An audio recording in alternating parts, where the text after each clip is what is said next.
L'avocat a fait glisser les documents sur la table en chêne rayé comme s'il distribuait la dernière main d'une mauvaise partie de poker, sa cravate était de travers et ses yeux fatigués alors qu'il murmurait Antoine si le juge penche pour les droits de la mère nous pourrions perdre.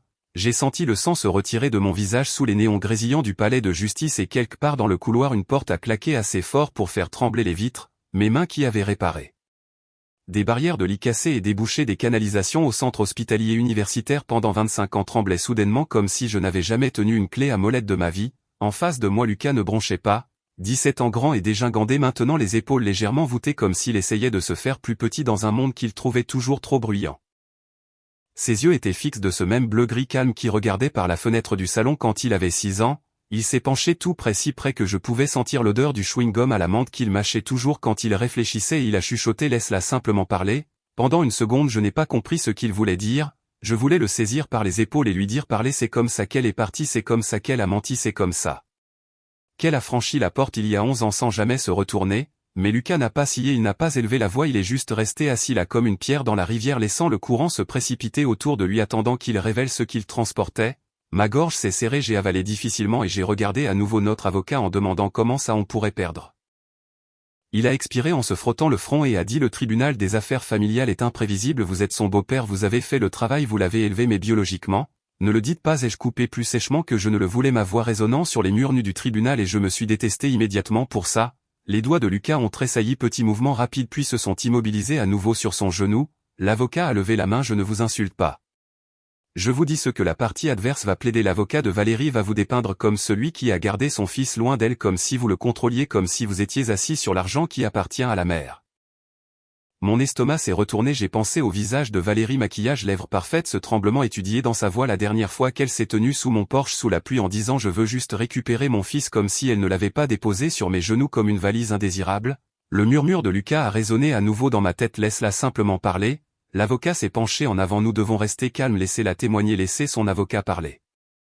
Ne réagissez pas, j'ai regardé Lucas, est-ce que c'est ce que tu veux dire? Lucas a hoché la tête une fois lent et certain. C'est ainsi que la première partie a commencé, juste au milieu du pire moment de ma vie, juste avant que le juge n'entre, juste avant que Valérie n'essaie de prendre ce qu'elle n'avait pas mérité. Mais pour comprendre pourquoi le murmure de Lucas comptait, vous devez savoir ce qui s'est passé la nuit où elle est partie il y a 11 ans. C'était dans une ville grise du nord de la France, ça sentait le bitume mouillé et le vent de la rivière en cette fin d'octobre. La scène était haute cette semaine-là, sombre et rapide, et les platanes le long des quais avaient commencé à perdre leurs feuilles comme s'ils abandonnaient. Je m'en souviens parce que mes bottes de sécurité étaient encore humides du travail quand je suis rentré à la maison. J'avais fait l'équipe de nuit à l'hôpital réparant une fuite derrière l'aile chirurgicale, le genre de travail que personne ne remarque sauf si vous ne le faites pas. Mes mains sentaient l'eau de javel et le métal et mon dos me donnait l'impression que quelqu'un y avait planté un clou.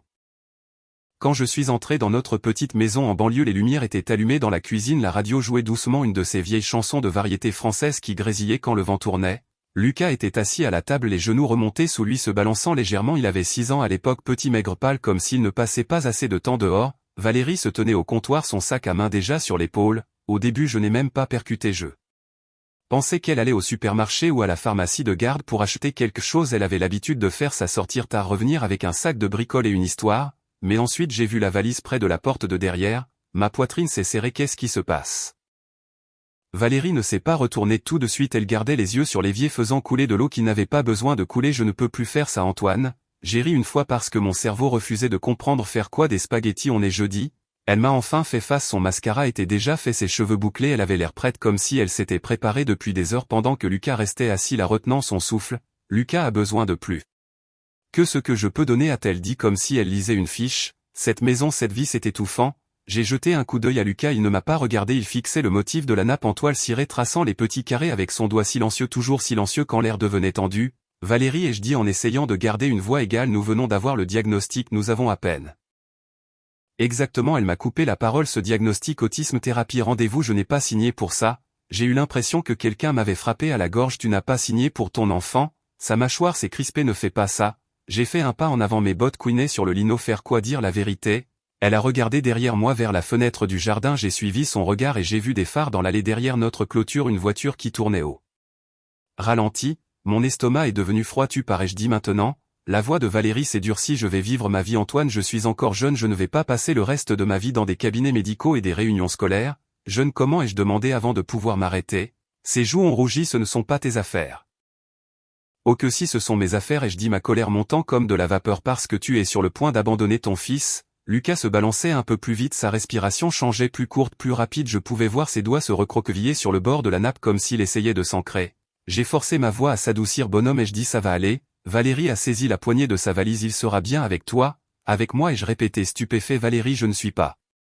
Tu es doué pour ce genre de choses, a-t-elle claqué. Tu es patient, tu es toi. Je l'ai fixé. Toutes les petites disputes que nous avions eues au fil des ans se sont soudainement alignées comme des dominos. Ces disparitions à des heures bizarres, le nouveau parfum, la façon dont elle avait commencé à dire je mérite mieux. Puis elle a dit je suis désolée, j'appellerai, a-t-elle ajouté rapidement comme si cela arrangeait les choses quand les choses se tasseront. Je savais à ce moment-là qu'elle ne le ferait pas. Valérie, ai-je dit, la voix brisée, regarde-le. Elle ne l'a pas fait, elle a contourné la table, a embrassé le sommet de la tête de Lucas comme s'il était un chien qu'elle laissait chez le vétérinaire et s'est dirigée vers la porte arrière. Lucas n'a pas pleuré, il n'a pas crié, il a juste fixé la fenêtre où le reflet des lumières de la cuisine faisait ressembler l'obscurité extérieure à un mur. La porte s'est ouverte, l'air froid s'est engouffré sentant la pluie et la boue de la rivière et puis elle s'est fermée.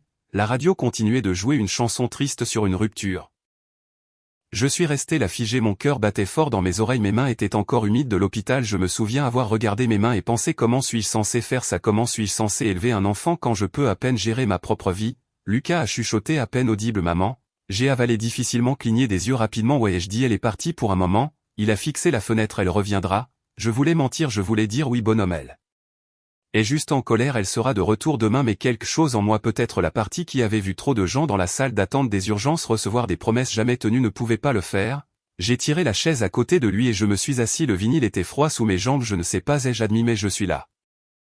Les yeux de Lucas se sont tournés vers moi pendant une demi-seconde puis vers la fenêtre, ses doigts continuaient de tracer des carrés 1, 2, 3, 4 comme s'il pouvait compter pour sortir de la douleur. Dehors, la voiture dans l'allée est partie, les pneus ont éclaboussé une flaque d'eau et c'était tout. C'était le moment où ma vie est devenue quelque chose que je n'avais jamais prévu. Le lendemain matin, j'ai appelé le travail pour dire que je serais en retard et j'ai conduit Lucas à l'école. Il était assis sur le siège passager, les mains fourrées dans ses manches, regardant droit devant, le chauffage soufflait de l'air chaud qui sentait vaguement la vieille poussière. Quand je l'ai déposé, son institutrice m'a pris à part. Nous devons parler de son évaluation, a-t-elle dit doucement. J'ai hoché la tête comme si je savais ce que je faisais, ce n'était pas le cas. Les semaines après le départ de Valérie ont été un flou de rendez-vous, de paperasse et de factures qui semblaient se multiplier du jour au lendemain. Je passais mes pauses déjeuner au téléphone avec la sécurité sociale et les mutuelles, je passais mes soirées à lire des brochures de la clinique jusqu'à ce que les mots dansent devant mes yeux. Le dimanche, je restais au fond de l'église où je traînais dans les parcs parce que je ne voulais pas qu'on me pose de questions. Mais un jour, une dame âgée, nommée Madame Dubois, elle sentait la menthe et portait un manteau qui semblait plus vieux que nous deux, a pressé un papier dans ma main. Groupe de soutien, a-t-elle chuchoté. Mardi soir, salle paroissiale, le café est terrible mais les gens sont bien. J'y suis allé surtout parce que je ne savais pas quoi faire d'autre. Ce premier mardi, je suis entré dans la salle et j'ai été frappé par l'odeur de café rassis et de nettoyant au citron, des chaises pliantes encerclent une boîte de biscuits secs. Il y avait là des parents qui semblaient ne pas avoir dormi depuis des années, un grand-père élevant son petit-fils, une maman aux yeux fatigués avec un carnet rempli d'emploi du temps de thérapie. Je me suis assis et j'ai gardé la bouche fermée, puis quand ce fut mon tour, les mots sont sortis quand même. Je m'appelle Antoine, ai-je dit, et ma femme est partie et j'élève son garçon. Personne n'a halté, personne n'a jugé, ils ont juste hoché la tête comme s'ils avaient déjà vu ce genre de douleur. Après la réunion, un homme avec une casquette d'ancien combattant, Jean-Pierre, m'a tapé sur l'épaule. Tu connais le bistrot des amis, a-t-il demandé. Je ne suis pas militaire, ai-je dit, ça ne fait rien, a-t-il dit. On a du café et on a des vieux gars qui savent réparer des choses, parfois c'est ce dont un homme a besoin. C'est comme ça que je me suis retrouvé dans ce café un vendredi soir à regarder Lucas assis tranquillement à une table d'angle avec une assiette de frites, écoutant le bourdonnement des vieux hommes riant et se disputant à propos du match de foot comme si c'était une question de vie ou de mort. Jean-Pierre s'est penché et a dit, garde chaque reçu Antoine, chaque lettre, chaque fichu truc, fais-moi confiance. Je ne comprenais pas pourquoi à l'époque, mais j'ai écouté parce que quand ton monde s'effondre, tu t'accroches à tout conseil qui semble solide, et c'est ce que j'ai fait pendant les 11 années suivantes. Je suis resté.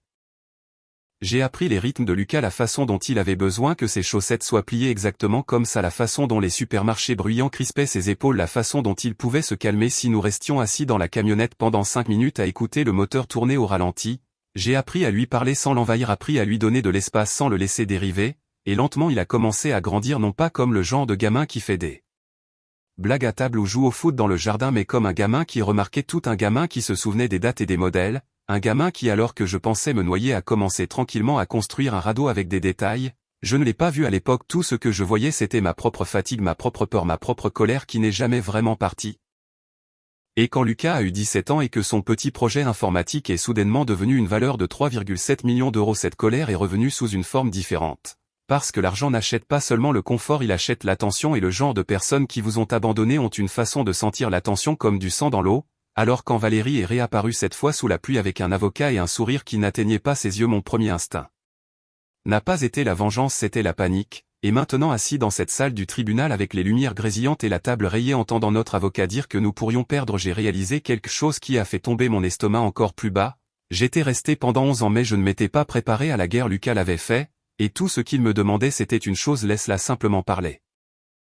La première fois que l'ordinateur portable de Lucas a rendu l'âme, il l'a fait calmement, pas d'étincelle, pas de fumée, juste un clic doux et un écran noir qui refusait de se rallumer peu importe combien de fois il appuyait sur le bouton.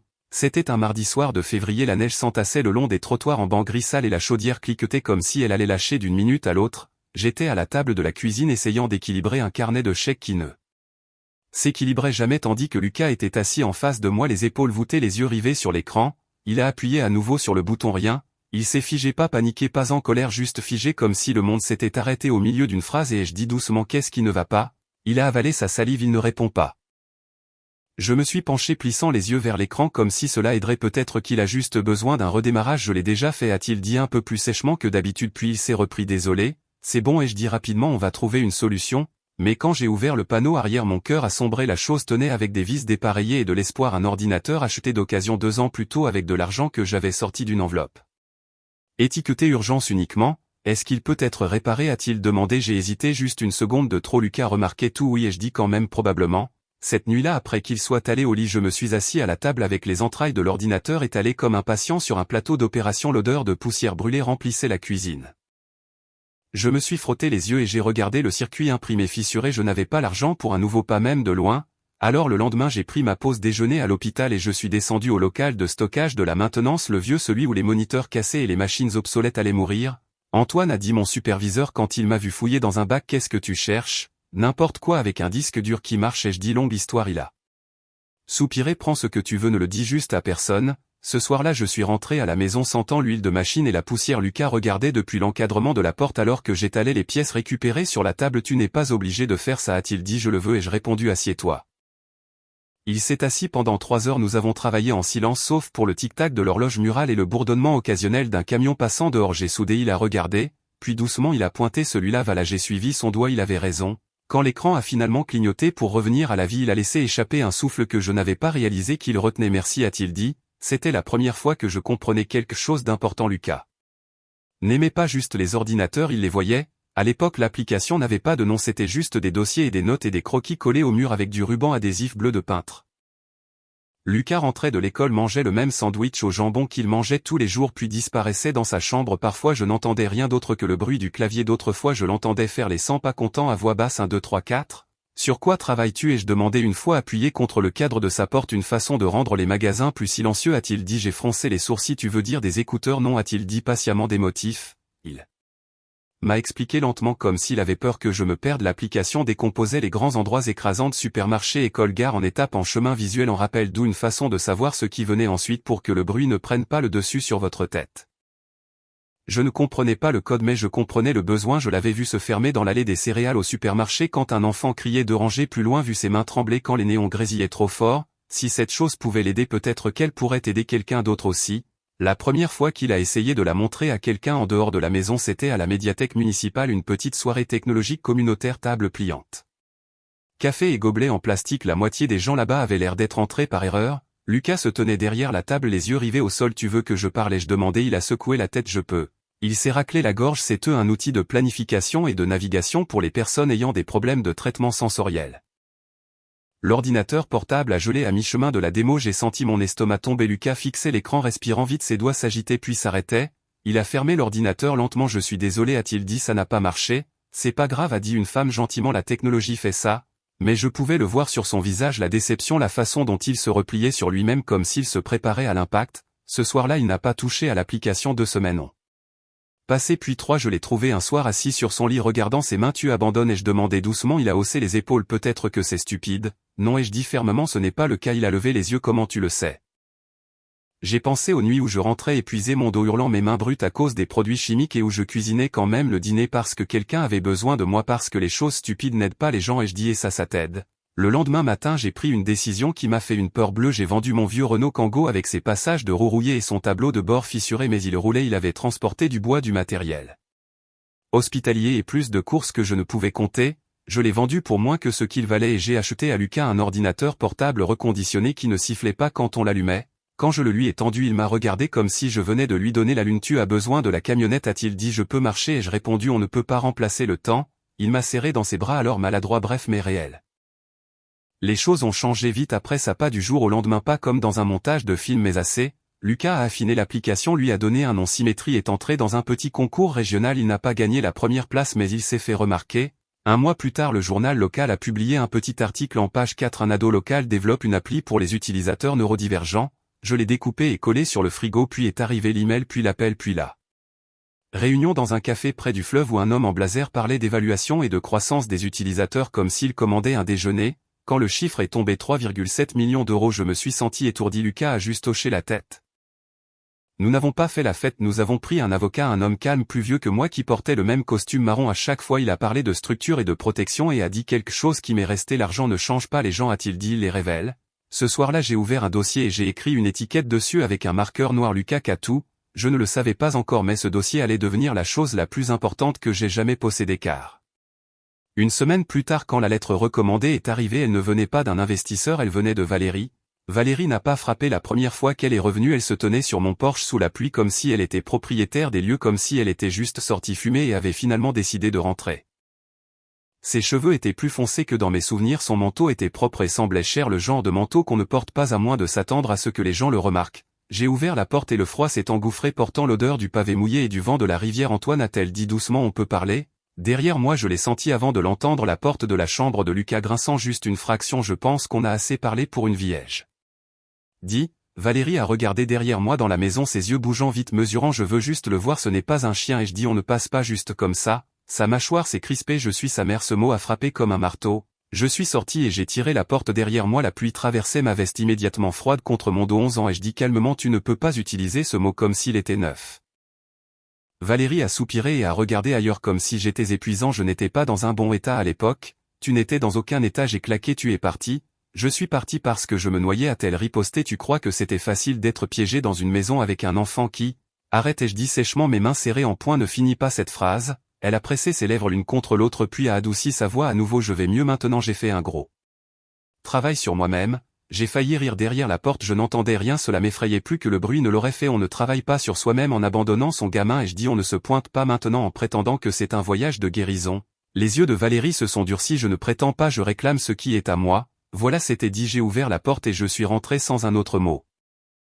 Valérie a hésité puis a suivi, secouant l'eau de son manteau comme si elle s'installait. Lucas se tenait dans le couloir à moitié caché, son visage pâle mais illisible. Salut mon chéri, a dit Valérie en forçant un sourire, tu as tellement grandi. Lucas n'a pas répondu, ses yeux sont passés de son visage au sol et y sont restés. Valérie s'est raclé la gorge, j'ai beaucoup pensé à toi, c'est drôle et je dis nous n'avons pas eu de nouvelles. Elle a agité la main, Antoine s'il te plaît, je ne suis pas venu ici pour me battre, non, et je dis tu es venu ici pour regarder. Son regard a glissé vers la cuisine, le couloir, le frigo avec la coupure de journal toujours collée dessus. Elle s'est arrêtée là-dessus, ses yeux se sont aiguisés. Qu'est-ce que c'est, a-t-elle demandé. Ce ne sont pas tes affaires, et je dis. Elle a souri lentement, un sourire mince, on dirait le nom de mon fils. Ma poitrine s'est serrée, j'ai senti le changement puis le moment exact où la curiosité s'est transformée en calcul. Je devrais y aller, a-t-elle dit en reculant enfin vers la porte, mais je vous recontacterai. Non, ai-je dit, tu ne le feras pas. Elle s'est arrêtée au seuil et a regardé Lucas. Tu m'as manqué, a-t-elle dit doucement. Lucas n'a pas bougé, la porte s'est fermée, la pluie a avalé ses pas, j'ai appuyé mon front contre le cadre de la porte, mon cœur battant si fort qu'il me faisait bourdonner les oreilles. Derrière moi Lucas a parlé, sa voix plate tellement. Je me suis retourné, tu es sûr, il a hoché la tête, sa respiration a changé. Je l'ai fixé. Quoi? Quand elle parle de sentiments, a-t-il dit d'un ton factuel, elle respire plus vite. Quand elle parle de choses qu'elle veut, elle ne le fait pas. J'ai senti un frisson ramper le long de ma colonne vertébrale. La lettre de son avocat est arrivée 3 jours plus tard, formelle, polie, agressive, sans jamais élever la voix. Madame Dubois cherche à rétablir une relation avec son fils et aborder certaines questions financières liées à ses récentes activités commerciales. Mes mains tremblaient en la lisant, les mots se brouillaient. Questions financières. J'ai appelé l'avocat que nous avions utilisé pour la fiducie et je me suis assis en face de lui dans un petit bureau qui sentait la poussière et le café brûlé. Il a Lu la lettre 2 fois puis s'est penchée en arrière dans sa chaise. Elle cherche le contrôle. A-t-il dit peut-elle faire ça? Ai-je demandé. Il a hésité. Cette hésitation était pire que n'importe quelle réponse. Vous êtes son beau-père, a-t-il dit prudemment. Vous avez tout fait correctement, moralement, légalement, c'est compliqué. J'ai avalé, dites-le. Si le juge donne la priorité au lien biologique, a-t-il dit, nous pourrions perdre l'autorité décisionnelle sur les fonds. Pas tout mais assez. Mon estomac est tombé après tout ça. Il a écarté les mains. Le tribunal des affaires familiales ne récompense pas toujours le sacrifice, surtout le sacrifice non documenté. Cette nuit-là je n'ai pas dormi, je suis resté au lit à regarder le ventilateur de plafond cliquer irrégulièrement. Chaque son trop fort. J'imaginais le marteau d'un juge s'abattre. J'imaginais Lucas forcé à des réunions avec Valérie. J'imaginais ses mains sur l'argent qu'elle n'avait jamais gagné. Je rêvais qu'elle souriait pendant que tout ce que j'avais construit brûlait. Quand le matin est arrivé, mes mains étaient froides et engourdies. Lucas était assis à la table de la cuisine triant des papiers. Qu'est-ce que tu fais? Ai-je demandé. J'organise, a-t-il dit. Pourquoi? Il a levé les yeux vers moi, calme, stable. Pour le tribunal. Ma poitrine s'est serrée. Lucas, ce n'est pas ton travail, c'est une affaire d'adulte. Il a incliné la tête. Je suis presque un adulte, ce n'est pas ce que je veux dire. Il a poussé une pile de papiers vers moi. Emails imprimés, messages vocaux transcrits, dateur. As-tu gardé tout ça? Ai-je demandé. Oui, pourquoi? Il a fait une pause choisissant ses mots avec soin. Parce qu'elle a dit une fois, ne m'appelle plus à moins qu'il n'y ait de l'argent. Mon souffle s'est coupé quand il y a 6 ans, a-t-il dit.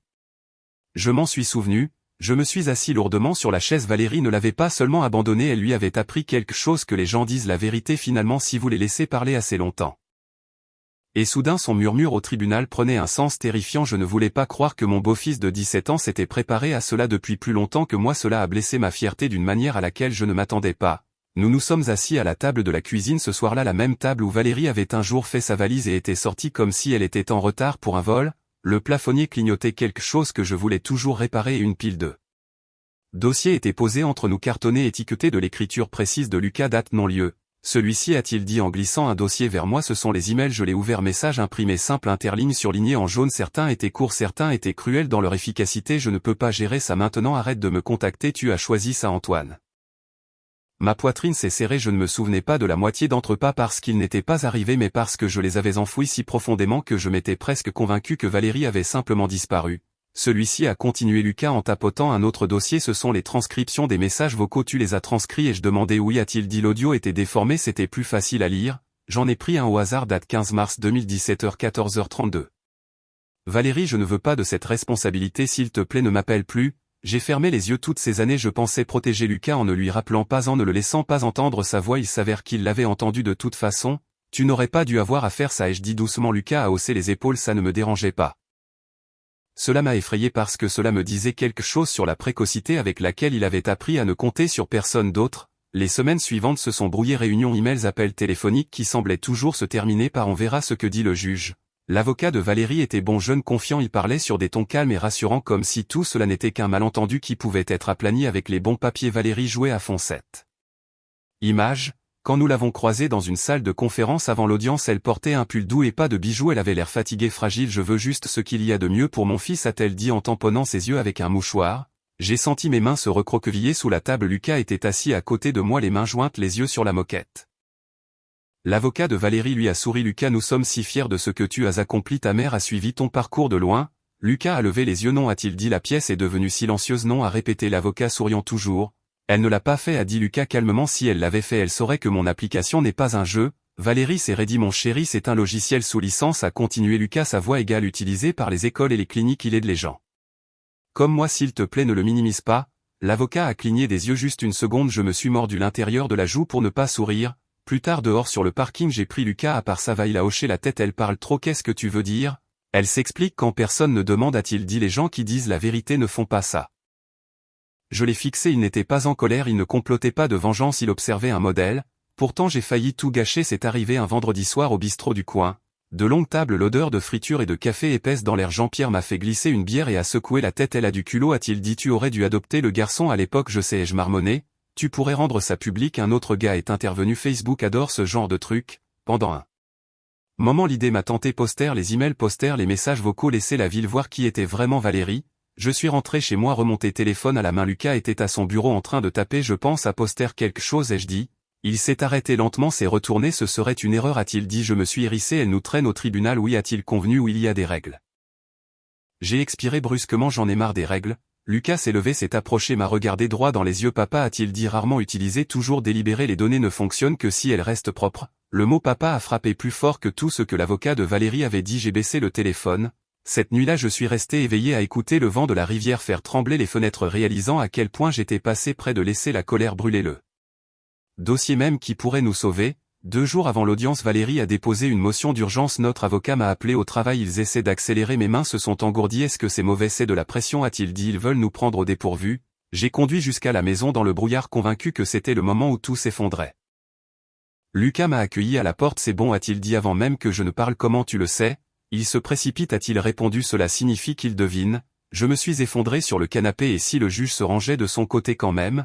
Lucas a réfléchi un instant puis il a dit quelque chose que je n'oublierai jamais. Alors nous aurons toujours la vérité, a-t-il dit, et la vérité est patiente. Pour la première fois depuis le retour de Valérie, j'ai senti quelque chose se desserrer dans ma poitrine. Je ne savais toujours pas comment cela finirait, mais je savais une chose avec certitude. Valérie entrait dans une salle d'audience avec des histoires, Lucas y entrait avec des archives et tout ce que j'avais à faire. La chose la plus difficile que j'ai jamais faite de ma vie était de rester silencieux.